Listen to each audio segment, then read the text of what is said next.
Before we begin this podcast, please be advised that the following episode contains language that some listeners may find offensive and inappropriate. The opinions expressed by the host and guests are their own and do not reflect the views of the podcast producers. Listener discretion is advised.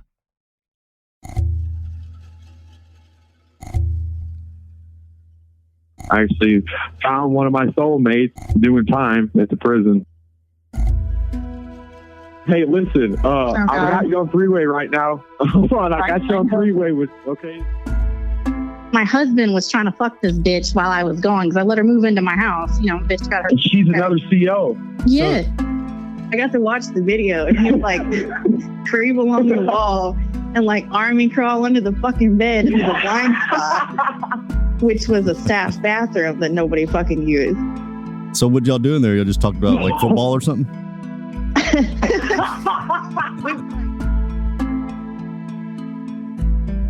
You are now listening to the podcast Voices of a Killer.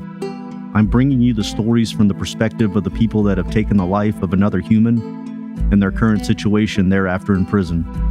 You will see that although these are the folks that we have been programmed to hate, they all have something in common. They are all humans like us that admit that they made a mistake. Will you forgive them or will you condemn them? They are currently serving time for their murders, and they give us an inside glimpse of what took place when they killed and their feelings on the matter now. Here are the voices of those who have killed.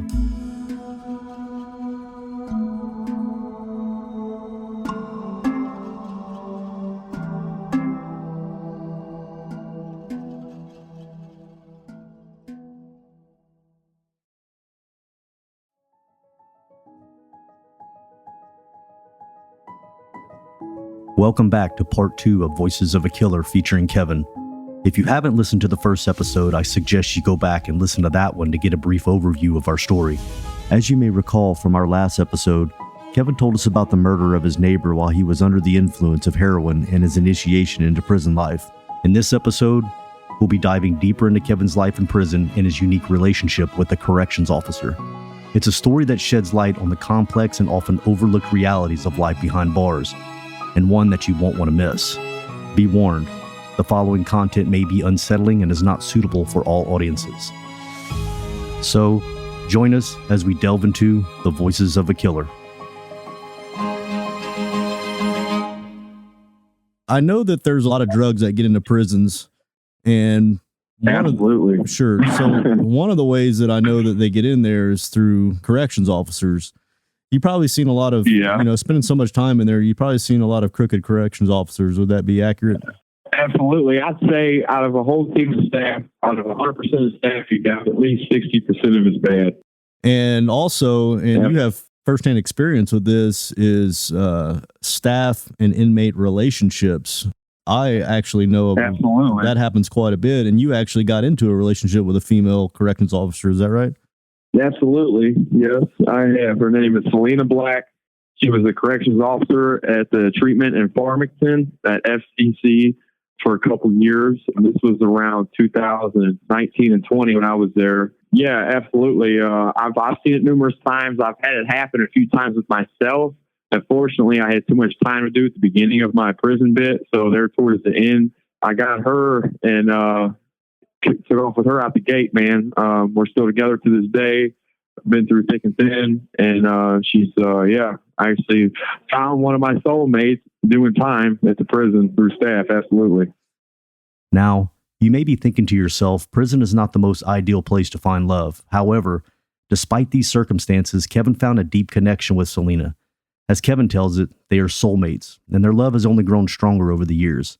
It's a unique and surprising story, but as we'll hear from Kevin, love can find us in even the most unlikely places, even behind bars.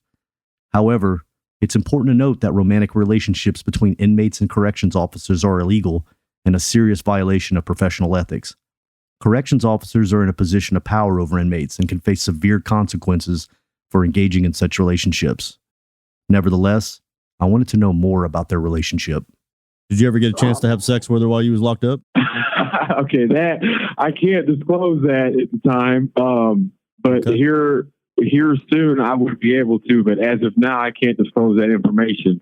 What they were saying is they have us on camera going inside of a staff bathroom together while everybody's at chow. Okay, I was at treatment. I was a senior of my community at a treatment center, which means I'm top dog there. I ran my own community, and we had to go to chow. It's mandatory chow. Every meal, you're supposed to go to chow no matter what. You have to go march your guys to chow and eat. And in the morning time, I would stay back from chow, hide underneath the bunk, and she would go in the staff bathroom, and I would arm crawl to it and go in there as well. They have us on camera going in the staff bathroom for 15 minutes apiece for probably like a month straight, and then after that, you know, they don't know what happened. They needed me to say what happened in that bathroom, and I told them that nothing happened, of course, because you know nothing happened. Yeah. And then, you know, I'm the PREA victim, so they couldn't punish me. So right. I had a lot of retaliation after that, though. I had a shitload of retaliation problems going on. As a matter of fact, they took my outdate from me a couple times, and they made it to where I had to do more prison time than I was supposed to under an investigation. The parole board finally saw what was going on and seen the retaliation act and went ahead and let me out the prison, and she came and got me from there. But yeah. The PREA Act, or the Prison Rape Elimination Act, is a federal law designed to address and prevent sexual assault and misconduct in correctional facilities. While it is a necessary measure to protect inmates, it can also impact personal relationships that develop between prisoners and staff members. In Kevin's case, his relationship with Selena could be affected by the act, as it prohibits sexual relationships between inmates and staff members, even if they are consensual. This raises question about the future of their relationship and how they navigate the restrictions imposed by the act.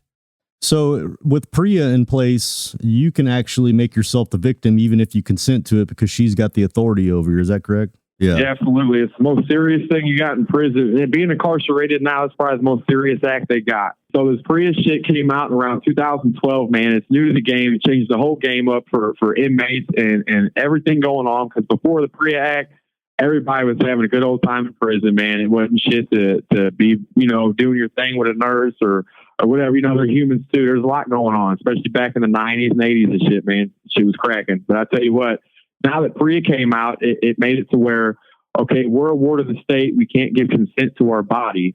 So no matter what, it's not consensual. If you're a staff and you're fucking around with an inmate, it's automatically that you're raping the inmate. You know what I mean? Unless you catch the inmate has the staff red-handed, tied up in a room, and literally like taking advantage of them and raping them, then you're raping the inmate. You know what I mean? After the break, we welcome a new guest, Selena.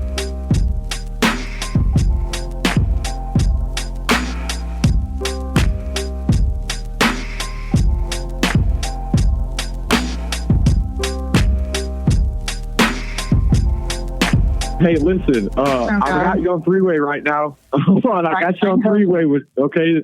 Oh, this is my man, Toby. He's doing that podcast. Well, Selena, I'm gonna wanting permission to talk to you and Kevin at the same time. I'm gonna ask you some questions, whatever you don't feel like answering, and you feel like it's, you know, something that's going to jeopardize you, then don't answer the question. Just say I'd rather not answer that. But would you be willing to let me ask you some questions while I record you? Yeah, that's fine. So basically, I guess you were around Kevin while you were a corrections officer. Is that correct? Yeah, I was bubble officer to the housing unit he was in. Okay. What happened? I mean, y'all kind of flirted with each other and then it turned into where you became friends in there? Well, I mean, kind of. It was. Did he tell you about like? No, I didn't tell him. Just tell him. We hated each other first. We fucking hated each other. Well, of course, yeah, she was a corrections officer. Well, it's not just. It wasn't really just that. Like I'm not one of those pieces of shut the fuck up, dude. I'm not that type of piece of shit though, for real. But my sergeant put him down, like set him down outside of my bubble, and was like, "Here, keep an eye on him," because I guess they were trying to like pin something on him or he did something, whatever. Anyway, I was trying to make small talk with this dude because I'm like, man, this is awkward. I'm just sitting here like literally watching this dude sit here, and I noticed that he had like the orangish brown colored marks on his fingers. And I'm like, so what's up? You smoke? And this fucking mouthpiece, dude, he just starts going off. He's like, oh, just because I got this doesn't mean I smoke, blah, blah. You're just trying to say a bunch of shit. I'm like, what the fuck is wrong with you? I'm literally just trying to ask questions because like when you see that, you've been smoking something, playing with some kind of like heat at the very least. And this motherfucker like goes off. And I'm like, oh God, one of these motherfuckers. This is like my first interaction with him. And I'm like, I already don't like this dude. I even told my sergeant, I was like, don't bring him back to my bubble unless you're going to fucking babysit. The relationship between Kevin and Selena is like any other couple, with teasing and arguments, but there's one crucial difference. They met while Kevin was an inmate and Selena was a corrections officer. I'm fascinated by their story, and I'm eager to learn more about how they first connected behind bars. How did they meet in such a bleak and confined environment? Given the power imbalance between CO and an inmate, how have they managed to make it work? It's a love story that defies the odds, and I can't wait to hear more about it. So when did y'all start really liking each other? I just got transferred from Potosi to here. Okay. So I just got transferred from Craig Woodsell to here with Selena. So I was really in level 5 mode. You know what I'm saying? This is a treatment center. So I was a dick and she was a bitch and we didn't get along. I just want to put that. Okay. Go ahead, babe. Go ahead. Anyway, we were getting ready to go to chow, and I'm the only officer that stays back in my housing unit. Everyone else has to go. So it's part of my job to make sure that everyone's getting the hell out of my wing and going to chow. So everyone's lined up and ready to go. And I'm, obviously I'm watching, and I see Kevin, or at the time I see Myers, take his ass back to the fucking wing. And I'm like, oh shit, here we go. So I'm following him, whatever. And he goes to his bunk, and he gets on top. Cause he's on the top bunk. So he goes to his bunk and he gets on it, and he just like straight bends over at the waist and like face plants on his bed. And I'm like, what the fuck? Are you all right? And he's like telling me that like he's hurting real bad. And I'm like, I'm going to have to call code 16, which is, it's for medical. And I'm like, you're either going to have to go because you're going to get in trouble if you don't. And so am I if I don't make you, or I'm going to have to call you a code 16. Like if you're not okay enough to walk to chow, then that's what I got to do. And he just kept protesting. And I'm getting antsy as fuck because I'm like, my sergeant's getting ready to get pissed. And he's going to come down here, and me and this dude both are going to be in trouble. So finally he ends up getting up, then he goes to chow, and that's where it started. And then after that, he kept asking me, he kept coming up to me. He's like, am I yellow? Am I John? Like, can you use your flashlight? Can you look at my eyes and all this? And I'm like, dude, you're fucking yellow. Like, what the hell? Because I guess everybody else was like blowing him off and just like, not giving a shit. But I'm like, yeah, dude, you're yellow. You need to go to medical. You need to get checked out. And that's kind of where that started. I guess he's like, oh, well, she's not such a bitch after all. Okay, I caught jaundice. That's what she's referring to. I caught chronic hepatitis C at the end of my bit out of nowhere. My whole skin and body turned yellow. She lent a helping hand. She's usually a cunt and was like a real bad bitch. She always took our telephones away from us in our day room because she just hated life. Here, motherfucker. So anyway, hold on. Okay, now hold on a minute. Okay, so hold on. So after that, I started work for her, okay? And when I started to work for her, we started cracking little perverted jokes and shit back and forth and started cracking jokes. And anytime I'm taking the trash out or I'll be working out in front of her, exercising, I'll notice, like, when I turn around real quick or stare at her, like, she'll be staring at me and hurry up and look away and shit and biting her tongue and shit. So I'm like, damn, all right. So this chick, anyway, long story short, she shows up to work one day and she's crying. And I pull up to the bubble and she's just got done crying. I'm like, hey, what's wrong with you? She looked at me and said, she's like, it don't matter. It's not like you care anyway. Oh my God. So That's not how that went. I told you that it was none of your damn business and to go on about your day. Okay. It wasn't like, I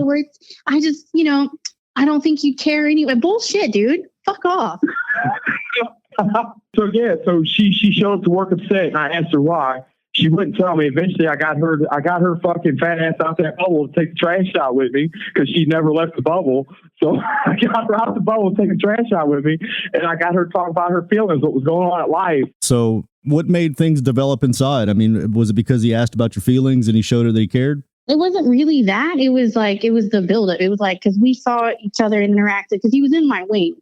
And as the bubble officer, typically you don't do wing walks and all the other stuff, but we were in an open bay housing unit that nobody wanted to work in. And so it was supposed to be me and 2 other officers on my wing because I wasn't supposed to be doing the wing walks and shit. But because it was usually just me and one other person, I'm not going to make that person do all the work. So I did half the wing walks, and there's a lot of, like, their day room is right in front of my bubble, and it's not blocked off with any kind of, it's just like a mesh metal thing. There's a lot of interaction with the offenders and the COs, period.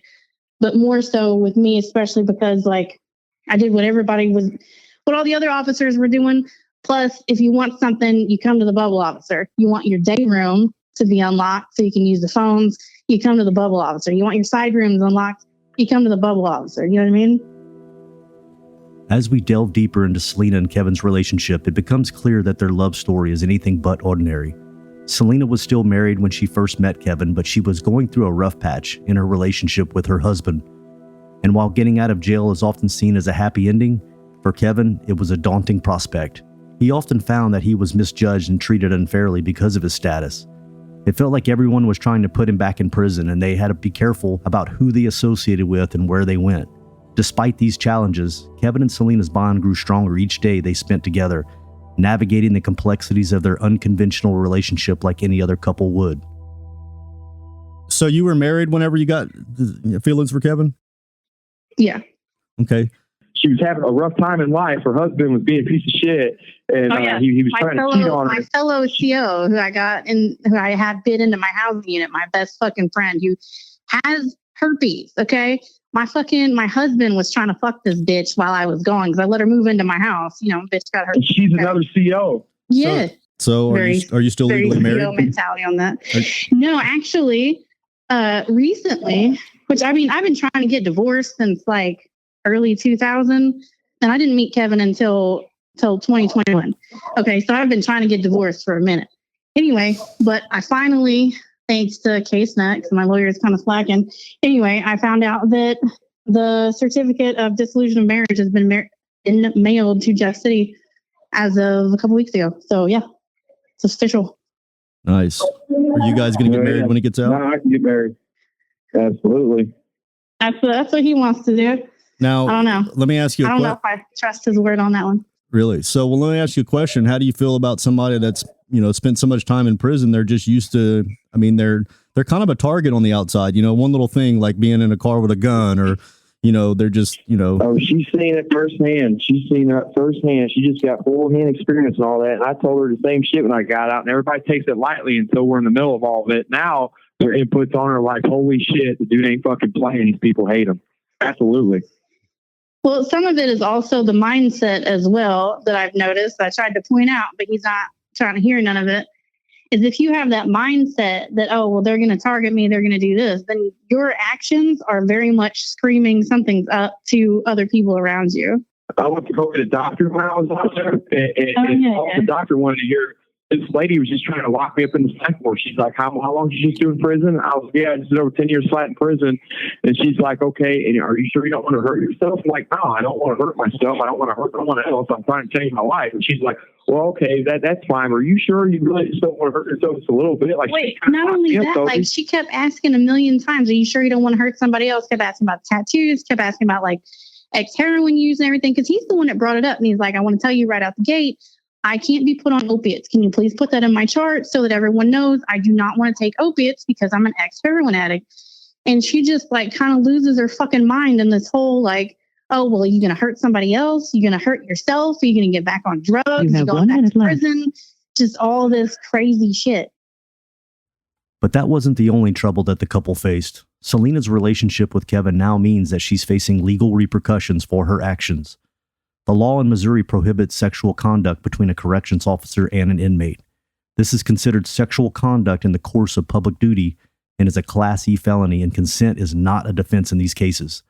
While there's no proof that Kevin and Selena's relationship was sexual behind bars, I was curious to know how this side of their relationship has progressed and how Selena feels about the risk she's taking.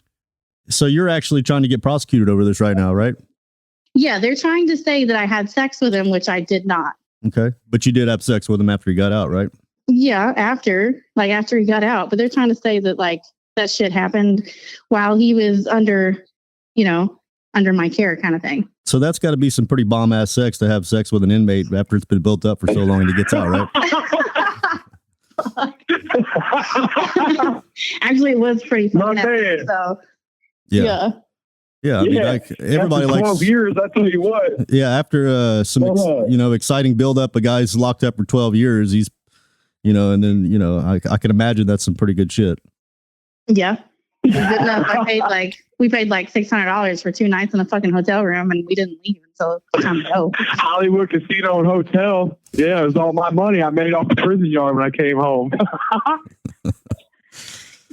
See, the whole reason, like, first of all, I mean, morals aside, the main reason I wouldn't have sex with him there is because at the time when I met him, he was supposed to be getting out in 2 months. So I was like, dude, you've waited 12 years. You can wait another 2 months. But with all the bullshit that happened, he ended up, like, they set him up for some bullshit, like trying to introduce contraband, which was bullshit. It was me and his mom. Like, I was trying to get her some moonshine that a friend of mine made me. And they tried to say that we were trying to introduce contraband and everything else. He ended up getting a whole nother year. Wow. But so this happened in 2 months' time, that from the time you met him in 2 months, he was crawling over to a closet with you? Yeah. Yeah. Wow, that was some pretty quick work. Okay. They work pretty quickly, let me tell you. You give them like 5 minutes and they've known you their whole life. They're on top of it. Sure. But obviously something developed where whenever he got out, a relationship formed. Was that right? Right. Well, I had actually resigned almost an entire year before they let him out. So during that period is where it really developed. Right. So, I mean, is it worth the risk? Do I think he's worth the risk? Yeah. I mean, yeah, I definitely think he's worth it. Like there's a lot of things I would have preferred to do differently considering the legal bullshit that I'm going through now. But yeah, he's definitely worth the risk. Well, I mean, there's a saying, you can't stop love. And it sounds like it was kind of unstoppable. Yeah, because I wanted nothing to do with it in the very beginning because I'm like, dude, that's just stupid. Selena was initially reluctant to pursue a relationship with Kevin and had to keep it secret from her colleagues, knowing the potential legal and professional consequences. So, did you ever tell any other officers, hey, I really like this guy, this inmate? Oh, hell no. No, no, you don't do that shit. Matter of fact, I didn't even want to have feelings for this dude because, I'm not stupid. That's not how that works. You're not going to find your soulmate behind bars.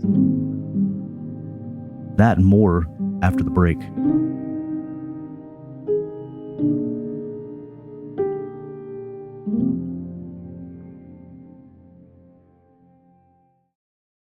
Do you remember a case of a corrections officer out of Alabama? Her name was Vicky White. She helped this guy escape, and then she shot herself in the head. Yeah, I remember that. So did you and Kevin plan an escape? Oh, fuck no.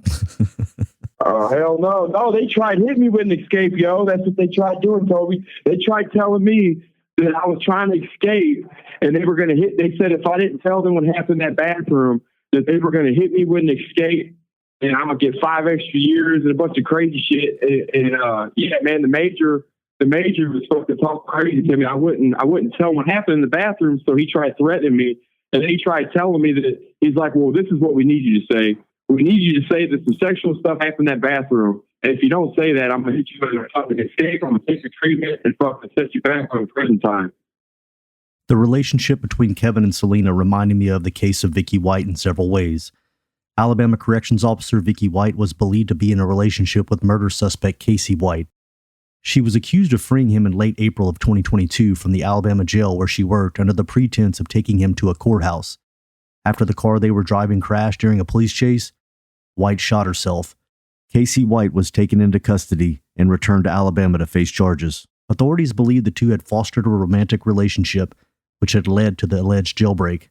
I wanted to know if this was something that Selena and Kevin had considered. I also wanted to know if this alleged action between the two played out and how the legal actions were progressing. So, did you ever tell any other officers, hey, I really like this guy, this inmate? Oh, hell no. No, no, you don't do that shit. Matter of fact, I didn't even want to have feelings for this dude because, I'm not stupid. That's not how that works. You're not going to find your soulmate behind bars. But you know what I'm saying? Yeah. So how long did it take before, because I'm sure you went under an investigation at some point, would you get pulled in the office and they start questioning you about it? It was not too long before I resigned. Okay, because I got locked up first. Listen, shut up. There's not a whole lot that I can get into on. No, I'm not even joking. I have an active open case, so you better keep your fucking yak shut.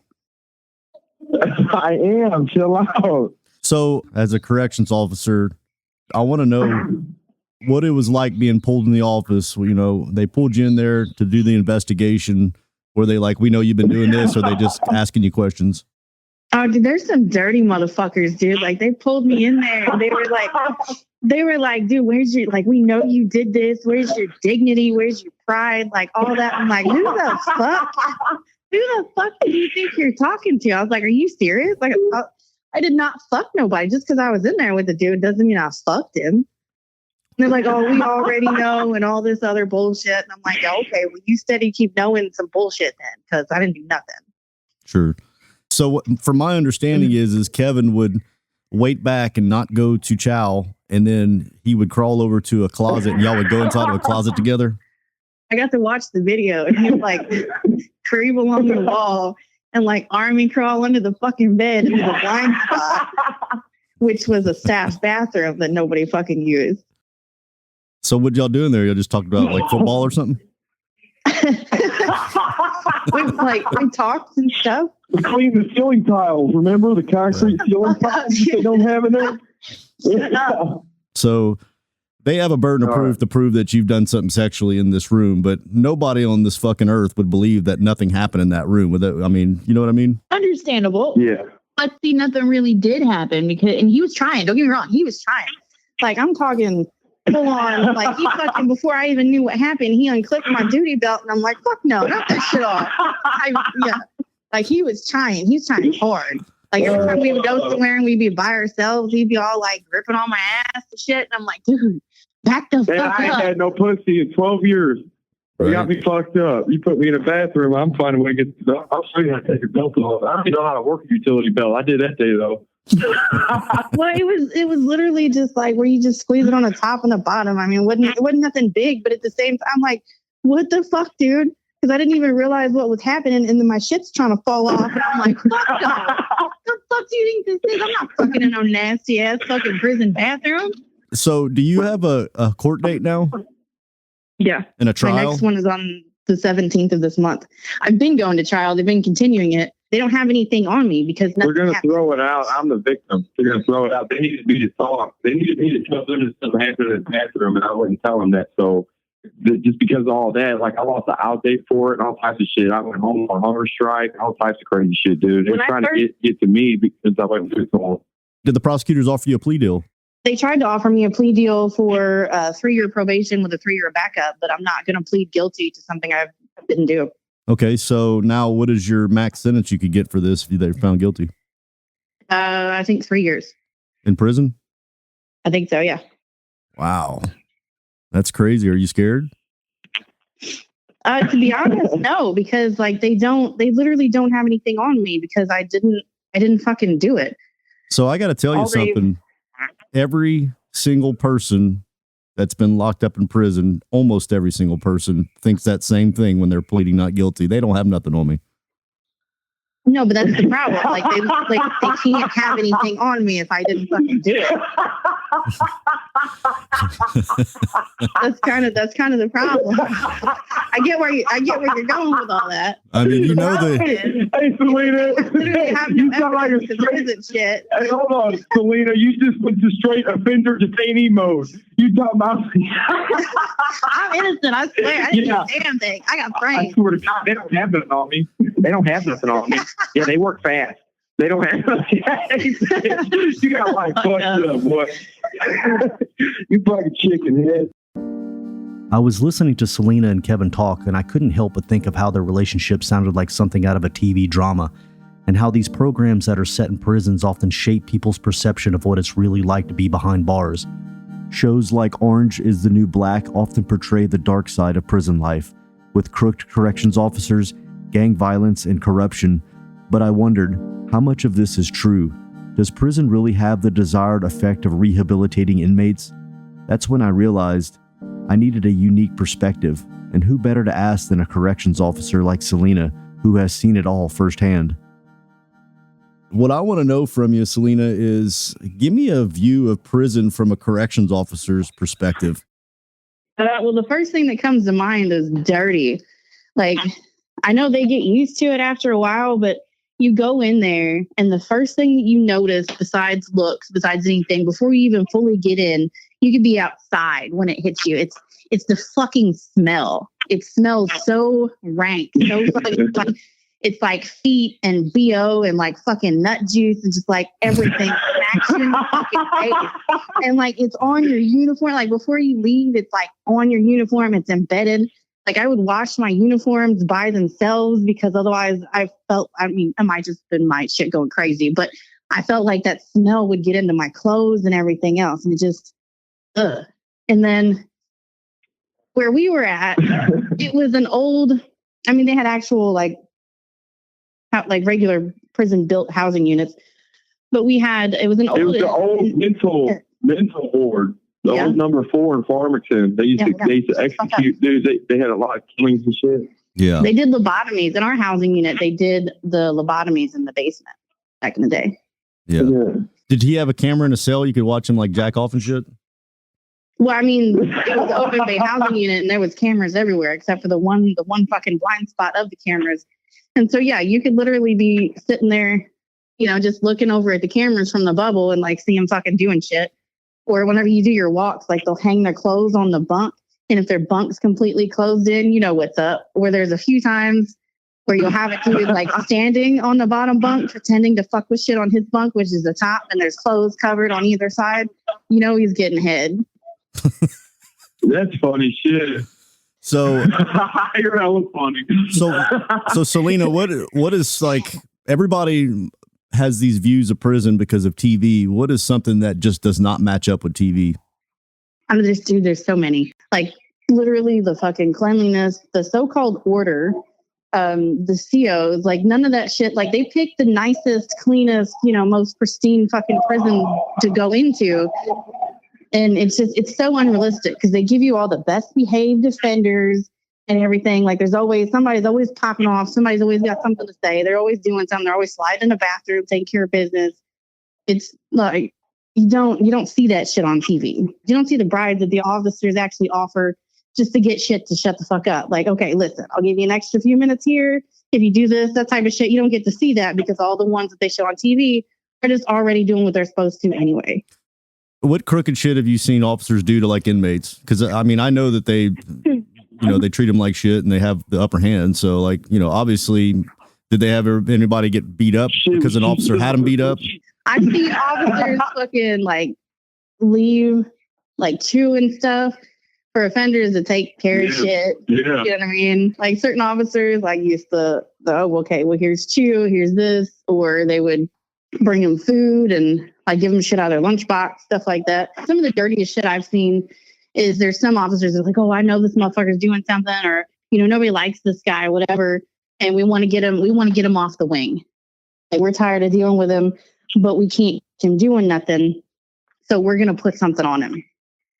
Really? Yeah, where they just falsely accuse you of shit. They just like they come up and they're like, oh, well, we know you did this and we heard you say that. And then they'll have another officer and they're like, yeah, I heard it too. And it's like, are you fucking kidding? Like, I was standing right there. I didn't hear a fucking thing. And they're like, oh, well, the other officer heard it. You must not have been paying attention. Do you think prison actually corrects inmates? Oh, fuck no. Fuck no. No, that's some of the dumbest shit ever. Like, even the length of time that they get is complete bullshit. Because depending on the person, like, you could do some seriously heinous shit and you put a person in one of these shithole fucking prisons and you treat them the way that they're fucking treated, basically like less than animals. You know what I mean? That could completely change their outlook and like, holy fuck, I never want to do this again within a year, 2 years. But yet this motherfucker's got to stay in there for the next 15 to 20 years just because. And then he gets institutionalized. He doesn't know anything better than to, behave the way that is required in prison to survive. And then you throw this motherfucker out into society with no help, no nothing, and then expect him to function. No, what you're really doing is you're making him come right back. But what you've done is you've chosen somebody to put in your life that may not be able to function on the outside. Yeah, I get that. A lot of it is the support system. You have to have a really good, thorough support system to be able to help someone like that. Whether you're with them, whether you're friends with them, it doesn't matter. They need a support system. They need someone they can run to and be like, hey, listen, I'm having issues in this area. What the fuck do I do? So Kevin is back in jail after a long sentence because you had a gun in a car. You didn't know to take that gun out of the car? Okay, listen, first of all, I have my CCW, and yes, I know everything about that type of shit. However, I have to have it on my person at all times around him. Otherwise, he can get hit with that. So the best thing for that was let's lock it in the car, because they can't say that he was, had access to it, because I would have my keys. It's locked in my car. Okay. But then this dude gets up in the middle of the fucking night and he goes off to the gas station in my car, not realizing I had left the gun in the car. So he actually had meth on him too, though, right? Yeah. So how does that make you feel that, he's somebody that's you're trying to, bring somebody in your life after he gets out of prison and he's doing meth? Me and him went through a whole lot of really bad shit for a while, because he thought he could do that to make his back stop hurting, because that was the whole miracle of it. It made my pain stop. And he thought he could handle that because it's not his type of high. He's like naturally high strung, so he likes to do more of downer type of stuff. 1 minute left. And the reality of the situation is this motherfucker could not handle it at all. He got strung the fuck out. Yeah. I gave her a warning. I told her I was fucked up. Yeah. Yeah, we get that When I you're came fucked out up. for- All right. The whole problem was you didn't be fucked up on meth too. Kevin's self-awareness of his problem with drugs is something that can't be ignored. It landed him back in prison despite the efforts of Selena to help him. However, Selena's commitment to Kevin is something that obviously gives him hope. Hope of a better future, a marriage, and ultimately love. But I was curious, was Kevin confident that Selena would stay faithful to him while he was behind bars? So do you think Selena is holding out for you out there?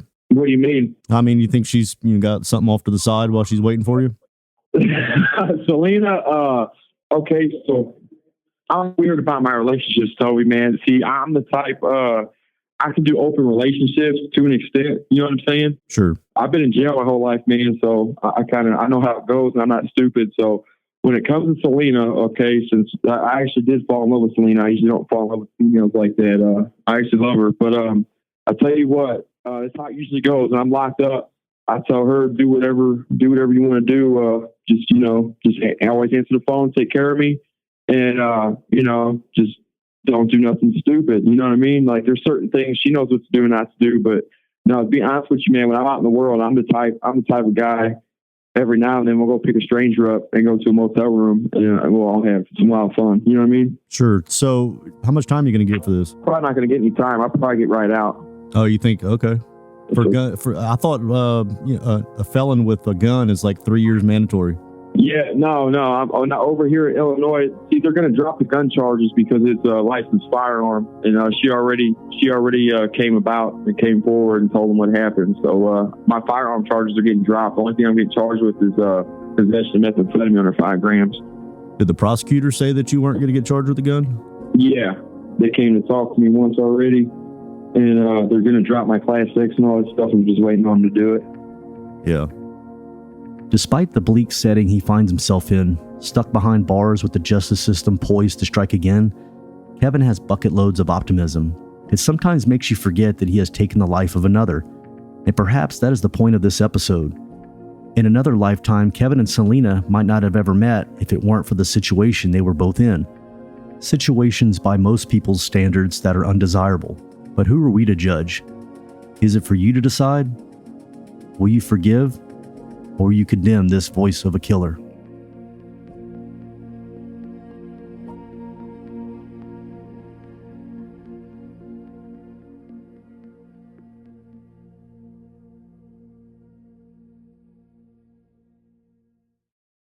On the next episode of Voices of a Killer.